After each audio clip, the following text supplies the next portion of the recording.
우리가 살아가는 이 세상은 지금 노아의 때처럼 죄악이 관영한 세상입니다.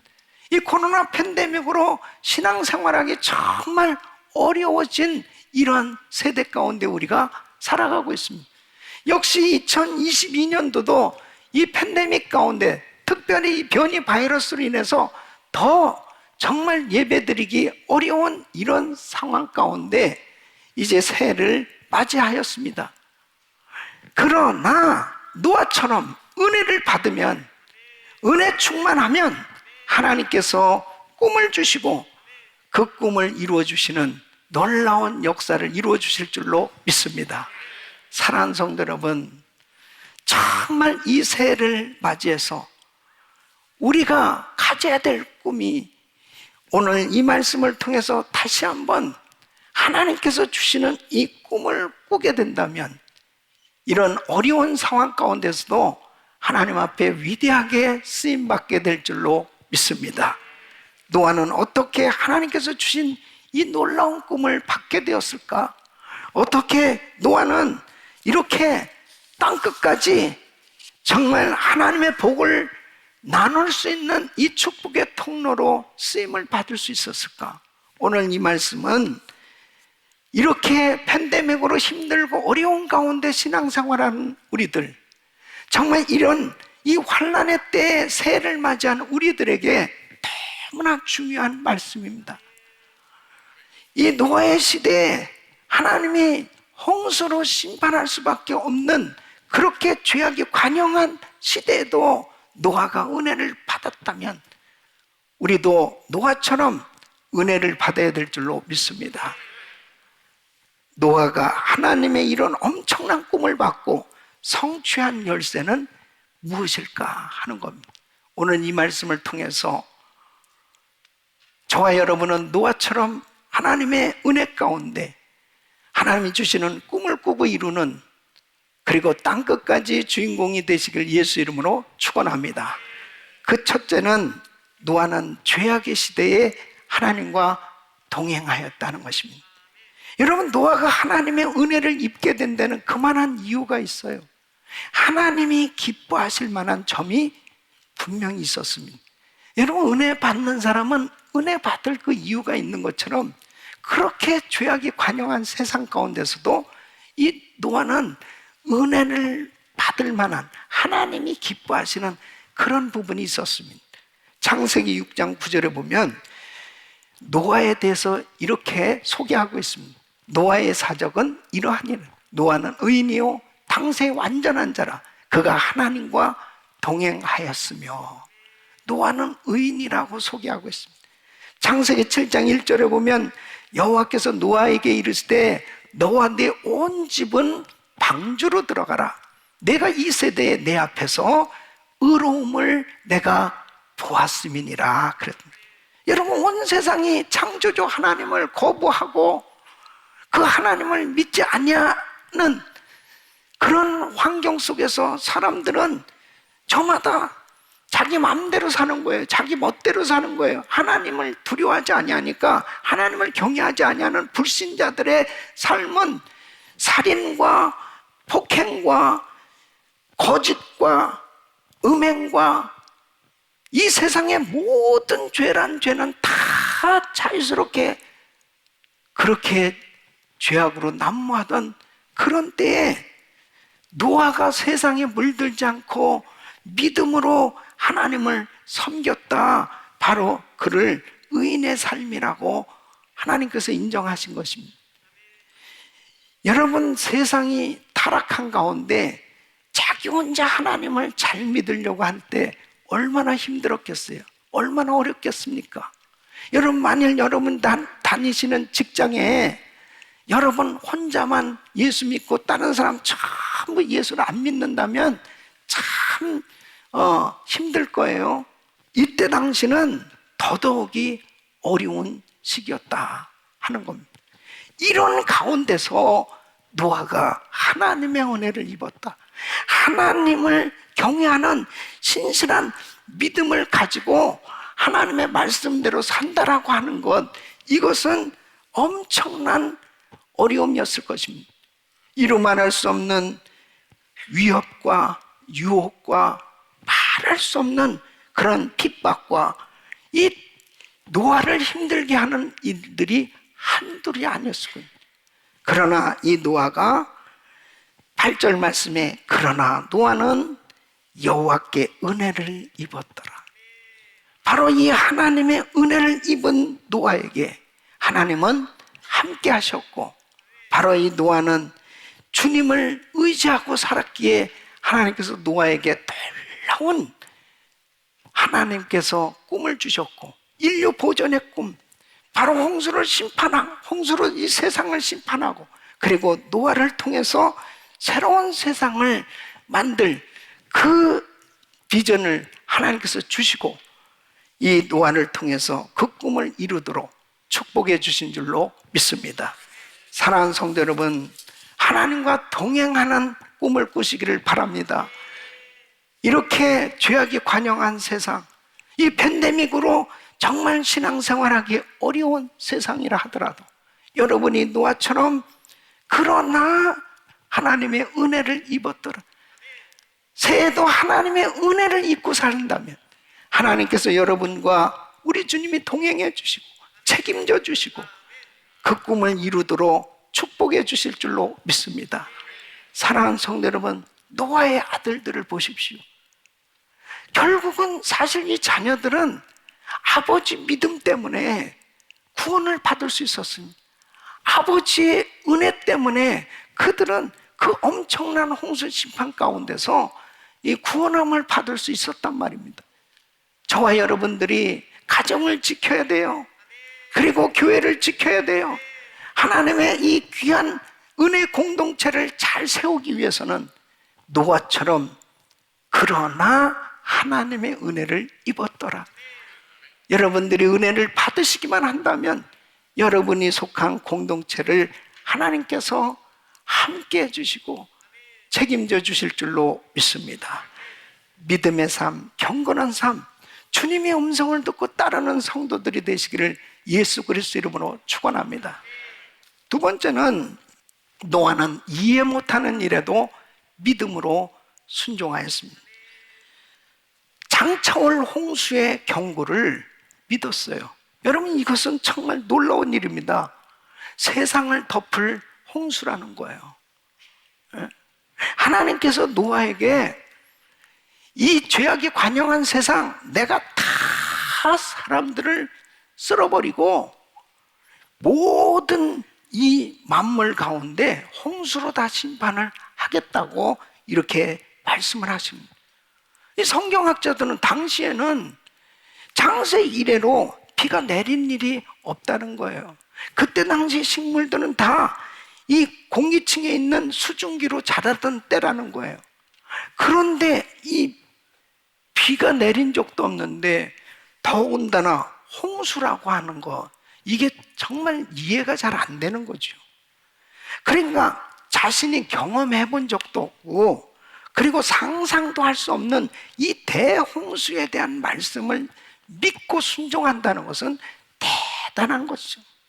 그래서 예수님께서도 이 노아의 믿음을 인정하시고 칭찬하시는 걸 볼 수 있습니다. 마태복음 24장 37절로 39절 보면 노아의 때와 같이 인자의 임함도 그러하리. 홍수 전에 노아가 방주에 들어가던 날까지 사람들이 먹고 마시고 장가 들고 시집가고 있으면서 홍수가 나서 저희를 다 멸하기까지 깨닫지 못했으니 인자의 임함도 이와 같으려나. 사람들이 그렇게 홍수 심판에 대해서 말씀을 전해도 사람들이 깨닫지를 못했어요. 그냥 시집가고 장가가고 먹고 마시고 평소에 하던 대로 그러다가 그냥 다 수장이 된 거예요. 마지막 때는 꼭 이와 같을 거라는 거예요. 그래서 여러분, 성경은 우리에게 똑같이 지금 경고하고 있습니다. 베드로후서 3장 10절 말씀 보면 그러나 주의 날이 도적같이 오리니 그날에는 하늘이 큰 소리로 떠나가고 체질이 뜨거운 불에 풀어지고 땅과 그 중에 있는 모든 일이 드러나리로다. 그래서 이제 이 마지막 때는 이 세상은 불로 심판하신다고 말씀하십니다. 주님께서 오셔서 불로 심판하실 때는 우리 눈에 보이는 이 모든 것들은 다 불살라 없어질 것입니다. 여러분, 분명히 우리 주님은 이 땅에 다시 오십니다. 그때는 심판주로 오시는 거예요. 그래서 이 세상 믿지 아니하는 모든 사람들은 전부 불심판을 다 받게 될 거예요. 그래서 요한계시록에 보면 이 공중 재림과 지상 재림 사이에 이제 예수님의 재림 전에 무서운 이 7년 대환란이 있을 것을 말씀하시는데, 이 일곱 인, 일곱 나팔, 일곱 대접 심판을 통해서 이 세상은 철저히 다 파괴된다고 성경은 말씀하고 있습니다. 이 세상의 심판을 앞두고 우리는 어떻게 살아야 되겠습니까? 예수님의 재림을 믿어야 될 줄로 믿습니다. 그래서 베드로후서 3장 11절로 14절 보면 이 모든 것이 이렇게 풀어지니 너희가 어떤 사람이 되어야 마땅하냐? 거룩한 행실과 경건함으로 하나님의 날이 임하기를 바라보고 간절히 사모하는 그날에 하늘이 불에 타서 풀어지고 체질이 뜨거운 불에 녹아지려니와 우리는 그의 약속대로 의에 거하는 바 새하늘과 새 땅을 바라보도다. 그러므로 사랑하는 형제들아, 너희가 이것을 바라보나니 주 앞에서 점도 없고 흠도 없이 평강 가운데 나타나기를 힘쓰라. 사랑하는 성도 여러분, 우리는 이 환난과 이 시험 가운데, 특별히 이 코로나 팬데믹이 계속 장기화되어지고 이 죄악된 이 세상 가운데서도 끝까지 하나님의 말씀이 때로는 이해가 안 돼도, 때로는 정말 힘들고 어렵다 할지라도 끝까지 믿음으로 순종함으로 승리하시기를 축원합니다. 두 번째는 방주 건주에 대한 말씀에 순종하는 걸 볼 수 있습니다. 하나님께서 노아에게 방주를 만들라고 말씀하시면서 이 방주에 대해서 자세한 설계도를 말씀하셨습니다. 그래서 창세기 6장 15절로 16절 보면 그 방주의 제도는 이러하니라. 장이 300규빗, 광이 50규빗, 고가 30규빗이며 거기 창을 내되 위에서부터 한 규빗을 내고 그문은 옆으로 내고 상중하 3층으로 할지는, 이 3층으로 만들었는데 이 미터로 바꿔보면 길이가 135m, 폭이 22.5m, 그리고 높이가 13.5m, 지금의 이 축구장만한 그런 거대한 크기의 방주를 만드는 거예요. 그러면 그렇게 엄청난 배를 만든다고 하면 이 복잡한 설계도, 또 많은 자재들, 또 전문 인력이 필요하고 또 엄청난 비용이 들 수밖에 없는 정말 대단한 작업이었단 말이에요. 이것을 노아가 정말 앞장서서 일을 한다라고 하는, 정말 대단한 일이다 하는 거죠. 그럼 얼마나 오랫동안 이 배를 지었냐? 이 성경학자들은 주로 120년 정도 걸렸을 것이다. 그 말씀에 대해서는 창세기 6장 3절에 보면 여호와께서 가라사대 나의 신이 영원히 사람과 함께 하지 아니하리니 이는 그들이 육체가 됨이라. 그러나 그들의 날은 120년이 되리라 하시네. 그러니까 노아가 이 말씀을 받고, 이 경고의 말씀을 받고 이제 말씀이 주어진 이후 120년 후에 심판이 올 것이다 라고 하는 이 말씀이라면 결국 120년 동안 이 방주를 짓는다는 거, 이것은 엄청난 작업이었습니다. 가장 힘든 게 뭐겠어요? 사람들이 물어보는 거 아니겠습니까? 어떻게 지금 그런 생각을 했느냐? 노아, 당신 지금 뭐 하고 있는 거야? 지금 방주를 만들고 있지. 그 방주는 왜 만드는 거야? 하나님이 이 죄악된 세상을 심판하신대. 그래서 홍수로 심판하신대. 뭐 홍수가 뭐야? 그렇게 엄청난 비가 쏟아진다는 거예요. 언제 온다는 거예요? 홍수가 도대체 나도 몰라. 얼만큼 홍수가 그렇게 크게 온다는 거야? 나도 몰라. 이 사람 진짜 미친 사람 아니야? 정신 나간 사람 아니야? 아니 어떻게 이런 일을 할 수 있어? 뭐 비난을 받고 조롱을 당하고 뭐 핍박을 당하고 가장 소리를 다 들었지 않겠냐 이거요. 그러니까 정말 이렇게 하나님의 이 꿈을 이루기 위해서는 참 때로는 고난을 당할 수밖에 없고, 무릇 경건하게 살고자 하는 자는 핍박을 받으리라, 그 말씀한 대로 참 말할 수 없는 그런 어려움을, 시험을 당할 수도 있어요. 그러나 여러분, 고난 가운데서 포기하지 않고 순종할 때 그 꿈은 이루어지는 것입니다. 우리가 하나님의 말씀대로 순종하려고 할 때 정말 어려운 일들이 생겨요. 뜻하지 않은 시험이 와요. 그래도 중요한 것은 하나님의 음성을 듣고 그 하나님의 말씀이라면 그 말씀을 끝까지 붙들고 믿음으로 나가야 되는 것입니다. 포기하지 마야 되는 거예요. 돌아서면 안 되는 거예요. 그 비전을 그대로 붙들고 믿음으로 순종하고 나갈 때 하나님께서 책임져 주신 줄로 믿습니다.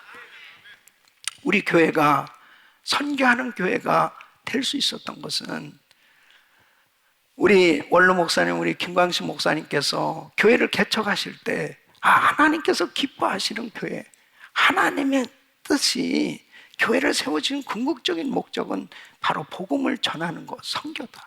그래서 교회 예산의 50%를 선교비로 그렇게 책정을 한 것입니다. 여러분, 교회 예산을 50%를 선교로 하려면요, 교회의 경상은 너무너무 힘들 수밖에 없습니다. 너무너무 어려운 거예요. 뭐 이민교회, 정말 작은 교회가 그 엄청난 선교 사역을 하려고 할 때는 정말 감당이 안 되는 거죠. 어떤 때는 50%, 60% 그렇게 선교비로 들여져야 됐습니다.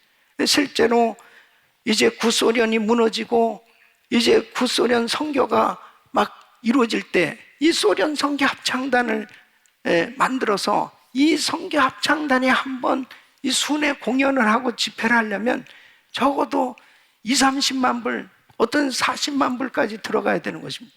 그 작은 이민교회로서 감당이 되겠습니까? 또 그 모스크바 신학교가 세워져서 한 달에 거의 5만 불 이상씩 계속해서 그 주의 종들을 양성하는 일을 위해서 해야 됩니다. 그러면 그 주에 들어온 헌금 전체가 그 달에 들어온 헌금이 전체 선교비로 쓰여질 때도 있단 말이에요. 그러니까 교역자들이 사례비도 제대로 못 받고 교회에 할 수 있는 일들이 거의 제한을 받는, 그렇게 꼭 해야 되나? 비난을 받을 수밖에 없는 그런 일이죠. 또 94년도 모스크바 페스티벌 열렸을 때 이 전세기를 3대를 렌트해가지고 비행기를 말해요. 그래서 미국에서 2대, 한국에서 1대, 완전히 정신 나간 거예요. 아니 어떻게 그런 일을 할 수 있냐고. 비난을 받을 수밖에 없니. 저러다가 교회 망하는 거 아니야? 조롱을 당하고 비난을 당할 수밖에 없니. 근데 여러분 보십시오. 지금은 돈이 아무리 많아도 94년 모스크바 페스티벌 같은 그런 집회를 할 수가 없어요. 돈이 아무리 많아도 그 구소련적에 지금 그렇게 교회를 세워 선교하기가 어렵지 않습니다. 때가 있는 것입니다, 여러분. 때가 있는 거예요. 예? 주님께서 바로 세계 선교의 꿈, 세계 선교 마무리에 대한 비전, 그 꿈은 하나님께로부터 온 것이라면 아무리 힘들고 어려도 믿음으로 순종하고 그 말씀에 순종하고 나갔더니 하나님께서 이 성전도 건축하게 해주시고 미전도 종족 지역에 7,000개 센터 교회를 세울 수 있도록 비전을 더 크게 주시고 교회를 더 부흥시켜 주시고 팬데믹 가운데서도 세계 선교 감당할 수 있도록 우리 교회를 축복하고 계신 줄로 믿습니다. 하나님께 영광입니다. 하나님은 살아 계십니다. 하나님 말씀에 지금도 방주를 짓는 것 같은 사역은 계속되고 있는 거예요. 여러분, 노아의 경우 얼마나 힘들었겠습니까? 어려웠겠습니까? 누가 알아주겠습니까? 누가 인정해 주겠어요? 실제적으로 노아의 가족만 방주에 들어갔다니까요. 그러니까 모든 사람들이 노아를 정신 나간 사람으로 본 거예요. 미쳤다고 본 거예요. 잘못됐다고 본 거예요.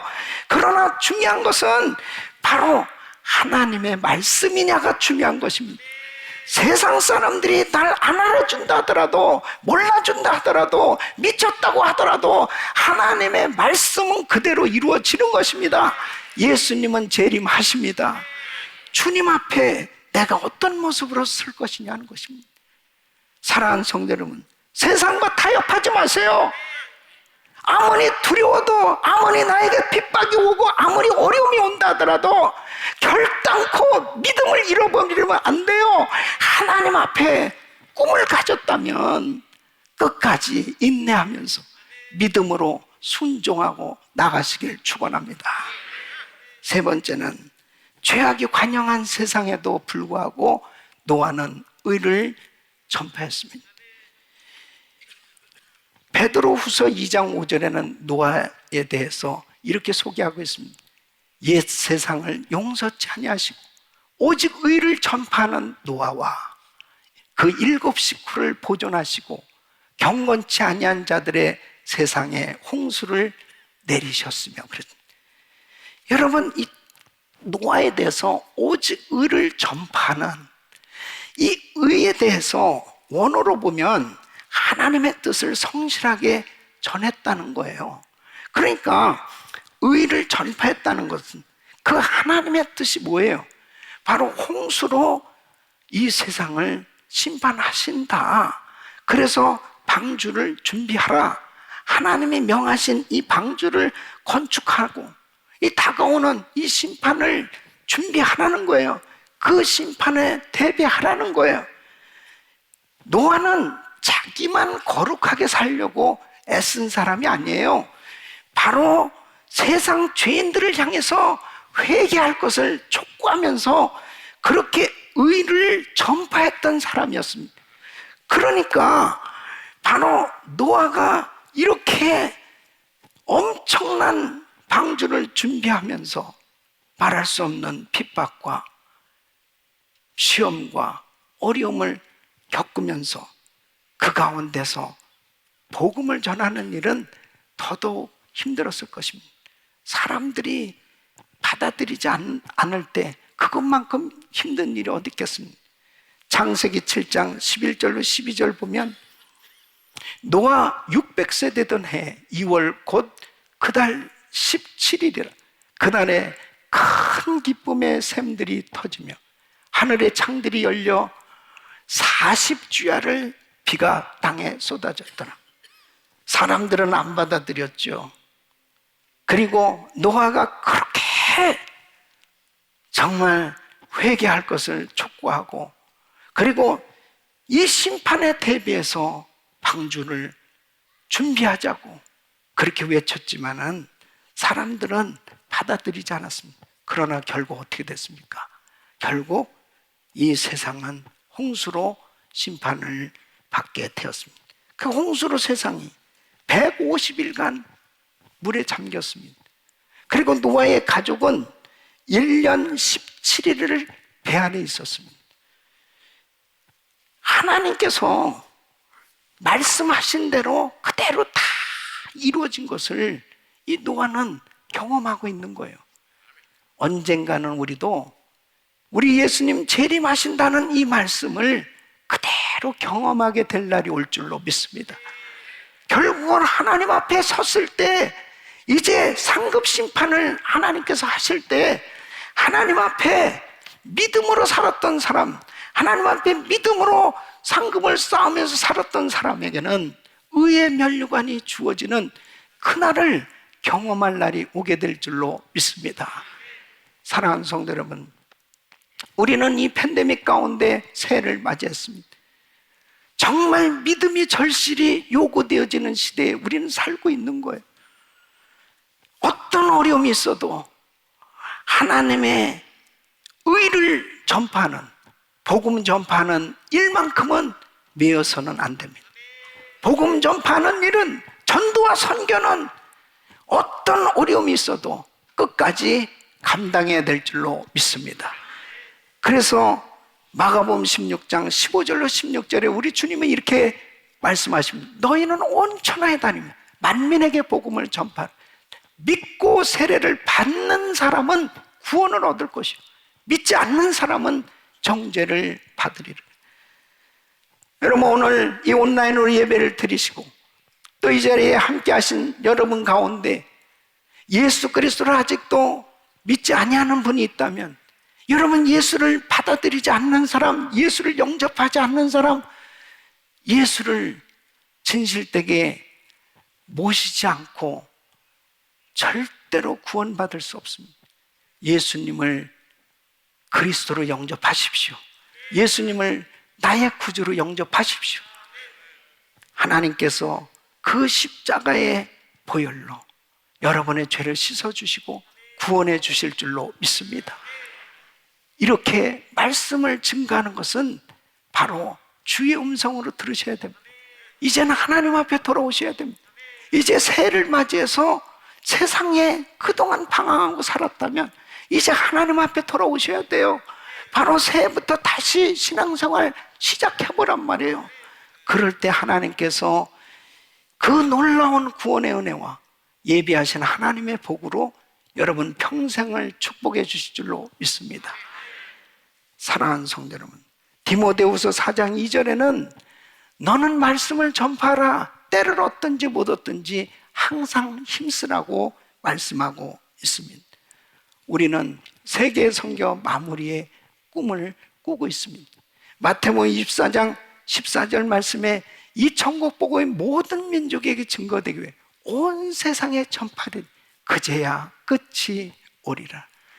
이제 미전도 종족 지역에 예수 소리 한 번도 듣지 못하고 죽어가는 미전도 종족 지역에 복음이 다 전해지면 우리 예수님 다시 오시겠다고 말씀하십니다.